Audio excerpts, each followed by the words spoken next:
안녕하세요. 주식 전환 남자입니다. 오늘 삼성전자 주가는 54,300원으로 회복하면서 긍정적인 반등 흐름 보여주고 있는데요. 지금 반도체 사업 부문은 도전적인 상황이 지속이 되고 있어요. 삼성도 파운드리 사업부 설비 투자를 전년 대비 절반으로 축소하고 이 낸드 플래시 생산량도 20% 이상 감산을 하겠다, 이런 발표가 나왔는데요. 고객사 수주 부진, 그리고 글로벌 반도체 시장 침체에 대응을 하고 있는 거죠. 반대로 글로벌 인공지능 산업의 차기 격전지로 피지컬 AI가 지금 떠오르고 있습니다. 엔비디아의 젠슨 왕이 CES 2025에서 피지컬 AI를 이 로봇이나 자율주행처럼 물리적인 요소, 여기에 소프트웨어 기반 AI를 융합하는 기술로 지목을 했는데, 이건 거스를 수 없는 차세대 물결이다, 이렇게 강조를 하면서 관련 분야가 주목을 받고 있습니다. 아직 아무도 포지션을 잡지 못한 섹터이기 때문에 장기적인 주가 변동성이 이 분야는 극심하죠. 그리고 삼성전자는 이걸 대비해서 레인보우 로보틱스를 인수한 건데요. 이때 우리는 어떤 방향을 갖고 투자를 해야 되는지 짚어보겠습니다. 주식 투자 인구수가 1,400만 명이 넘는다고 합니다. 대한민국 사람 4명 중에서 1명은 주식 투자를 한다는 거고, 사실상 어른 중에서 절반은 주식 투자를 한다는 거죠. 이 대한민국 사람들이 다들 주식을 하는 이유가 뭘까요? 주식 투자가 폭발적으로 늘기 시작한 시점, 이 코로나 팬데믹 때부터였죠. 이게 뜻하는 건 하나입니다. 불안이죠. 일자리에 대한 불안, 미래 소득에 대한 불안, 스스로 대비하지 않으면 안 된다는 이 조급함, 그리고 아무리 열심히 일해도 10년, 20년을 일해도 우리는 집 한 채 사지 못한다, 이런 박탈감 때문에 원금 손실이라는 리스크를 감안하고서 주식시장에 아무것도 모른 채 맨손으로 뛰어든 겁니다. 다들 노력은 했다고 생각하죠. 종목 분석 보고 차트 공부도 해보고, 잘 몰라도 억지로 재무제표 찾아보면서 한 글자라도 더 눈에 넣고 머리에 담고 다들 이렇게 열심히 주식 투자하는데, 막상 주변을 보면 주식 투자에 성공했다는 사람 보신 적 있으신가요? 아마 지인 중에 서울대 갔다는 사람, 사법고시 합격했다는 사람, 이런 사람보다도 더 희귀한 게 주식 투자에 성공한 사람일 겁니다. 그런데 이상하다고 생각한 적 없으세요? 왜 투자인데 공부를 하고 들어갔는데 성공할 확률은 실제 투자나 자영업이 아니라 복권 당첨에 더 가까울까요? 무언가 잘못됐다, 이렇게 느껴지지 않으세요? 공부를 더 하면 나아질까요? 재무제표를 직접 작성하는 회계사도 실패하는 게 주식 투자입니다. 공부가 답이 아니라는 거죠. 그렇다면 답이 뭐냐? 그 진실을 알려드리겠습니다.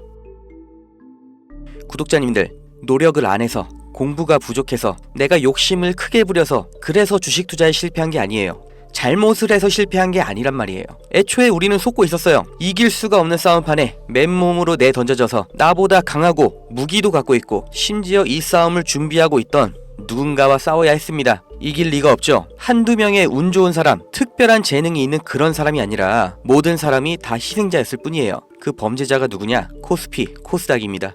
우리가 아무리 공부하고 좋은 기업을 발굴하고 분석해도, 장기 투자를 해도 의미가 없습니다. 이 물적 분할, 기업의 유망한 부분을 찢어서 새 회사로 다시 상장하는 거예요. 아주 대표적인 게 2020년 LG화학에서 배터리 사업부를 분할해서 LG 에너지 솔루션 설립한 거였죠. 이 배터리, 전기차 시장의 최대 수혜 테마죠. 이 시기 가장 큰 주목을 받고 있었는데, 이걸 믿고 LG화학에 투자했던 주주들, 배터리 사업부가 찢겨져 나갔을 때 어떤 보상을 받았나요? 똑같은 사례 대기업만 해도 줄줄이 있죠. 바로 다음 해 SK이노베이션에서 배터리 사업부 똑같이 물적 분할하면서 SK온 설립했죠.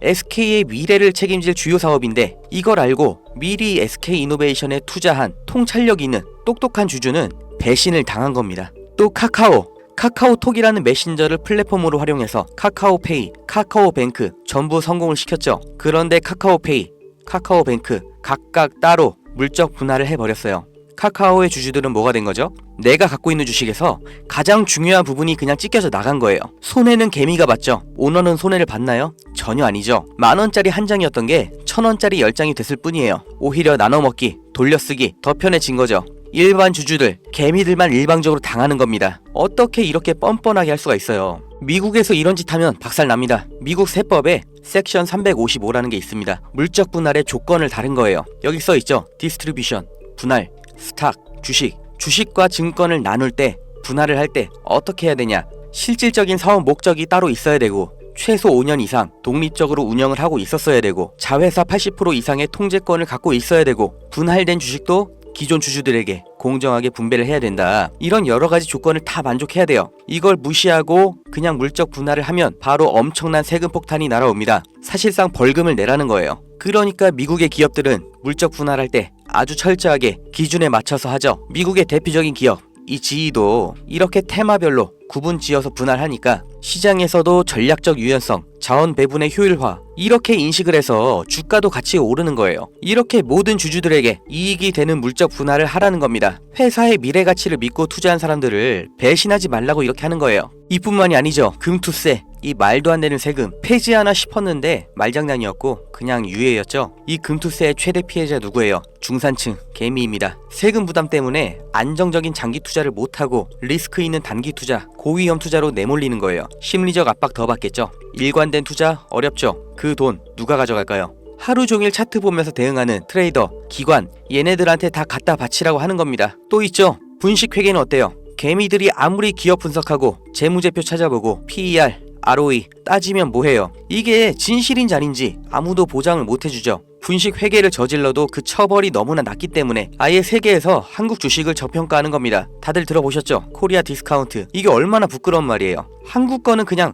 낮춰본다는 거예요. 미국에서 엔론 사태 벌어졌을 때는 CEO가 24년형, 우리나라에서 대우 사태 때는 형 집행정지, 대통령 특별사면, 대한민국의 모든 상장 기업에 세력이 안 붙은 종목이 없다고 하죠. 저라도 돈이 많으면 주식으로 이렇게 장난치겠어요. 무조건 이기는 게임이잖아요. 있는 사람, 가진 사람들끼리 알아서 판 짜서 해먹고 개미들은 아무리 노력해도 결국 당할 수밖에 없는 이 불합리한 콜로세움, 이게 코스피, 코스닥의 정체입니다. 이 짜여진 판에서 개미가 혼자 준비해봤자 그냥 먹잇감이에요. 그럼 우리는 어떻게 해야 되냐? 그 답을 알려드리겠습니다. 들어오세요. 트럼프가 당선 확정되고 제가 무슨 주식을 샀는지, 환율이 1450원 찍으면 제가 무슨 종목 들어갈 건지 이 안에서 다 보여드립니다. 증명은 제가 할 거고 눈으로 보시고 따라오시면 됩니다. 종목 빼가는 유료방 업자인지 구독자님 맞는지 문자로 확인만 할 거고요. 유료 아닙니다. 대가 없습니다. 가입 이런 거 절대 없어요. 그냥 여기 모이세요.